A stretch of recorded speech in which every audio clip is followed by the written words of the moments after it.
আচ্ছা, ইস্তানিবুল খামরা, তোমরা নেশাদার দ্রব্য পান করা থেকে বিরত থাকো। কেন? ফাইন্নাহা উম্মুল খাবাইস, যাবতীয় খারাপ কর্মের মা হচ্ছে নেশাদার দ্রব্য। যাবতীয় নোংরা কর্মের মাকে নেশাদার দ্রব্য।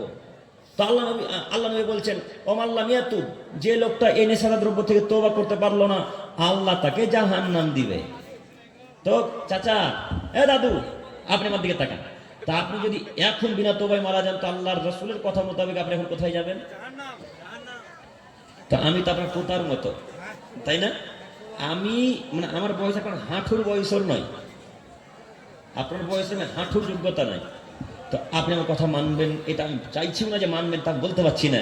তো আমি আপনার পোতা হিসেবে বলতে চাচ্ছি, কথা এখনই বিড়িকে ভাঙতে পারবো না। ফেলে দেন না, ইনশাল্লাহ দেন, ফেলে দেন, দেন, ফেলে দেন। আমাকে দেন, আমি ভেঙে দিই, আমাকে দেন, আমাকে দেন। সুবহানাল্লাহ। আল্লাহ, তুমি আমার এই দাদুকে কবুল করো, সকলে বলি আমিন। আল্লাহ, তুমি আমার দাদুকে জান্নাতুল ফেরদাউস দান করো, সকলে বলি আমিন। আল্লাহ, তুমি আমার দাদুর মতো সকলের ঈমানে বারাকা দান করো, ঈমানে জোর দান করো, সকলে বলি আমিন।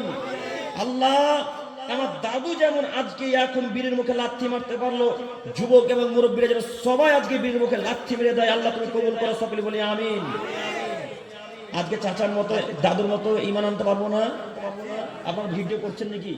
ভিডিও হচ্ছে, এই ভিডিওটা বেশি করে দেখাবেন যে দাদু আমার জালসার স্থানেই তওবা করে আল্লাহর কাছে ভিক্ষা চেয়েছে।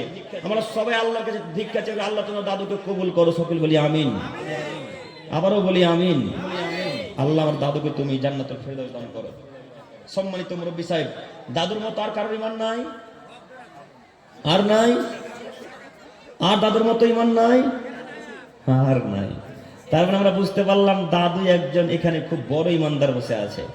আল্লাহ তুমি দাদুকে কবুল করো।